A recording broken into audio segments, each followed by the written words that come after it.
एक आम्ही निवेदन दिलं होतं ह्याच प्रकरणामध्ये. ह्या प्रकरणामध्ये निवेदन दिल्यानंतर ज्यावेळी दुसऱ्यांदा आमची लोकं माहिती आणायला गेली, त्यावेळी इथं संबंधित तोंडले साहेब जे आहेत, त्या तोंडले साहेबांच्या ऑफिसमध्ये भाडोत्री गुंड होते. ते आमच्या कार्यकर्त्यांना उलटसुलट बोलत होते, की तुम्ही आंदोलन करायचं नाही. आंदोलन केलं तर आमच्याशी गाठ आहे. आणि बरोबर 5 वाजता संध्याकाळीच आम्हाला फोन आला, की आमच्या संबंधित कार्यकर्त्यांच्यावर विनयभंगाचा गुन्हा नोंद केलाय म्हणून. आम्ही पोलिसांना विनंती करत होतो, की तिथं त्या महिला संबंधित अधिकारी नव्हत्याच. तुम्ही सीसीटीव्ही फुटेज चेक करा किंवा त्या महिला असतील तर आम्हाला त्याचा एक पुरावा द्या. तर त्यांनी दिला नाही. तर आता सुद्धा मगाशी आम्ही ज्यावेळी आत येत होतो, तर ह्या फोर्समध्ये तुम्ही सीसीटीव्ही काढून आजही बघा. भाडोत्री गुंड त्या संबंधित ठेकेदारांना आणलेले आहेत. तर मला भाडोत्री गुंडांना एवढंच सांगायचं आहे, कधीही कुठल्याही मैदानात फक्त एक फोन करून या तुम्ही, तर आम्ही मनसे म्हणून कधीही तयार आहे त्यांच्यावर लढायला. बाळ, फ्रीजमधून श्रीखंड काढ ना. आम्ही पूर्वी घरीच बनवायचो श्रीखंड. त्याची चवच वेगळी होती. आता काय सगळं रेडीमेड.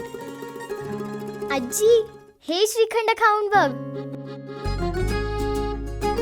आज तुझ्या आईनं घरीच बनवलं की काय? हे आहे गोकुळचं श्रीखंड. अगदी जिभेवर रेंगाळणार. जिभेवरच नाही तर मनावरही रेंगाळणार. गोकुळ श्रीखंड, मनावर रेंगाळणार. ताज्या घडामोडी पाहण्यासाठी माझा महाराष्ट्र न्यूजला आजच सबस्क्राईब करा.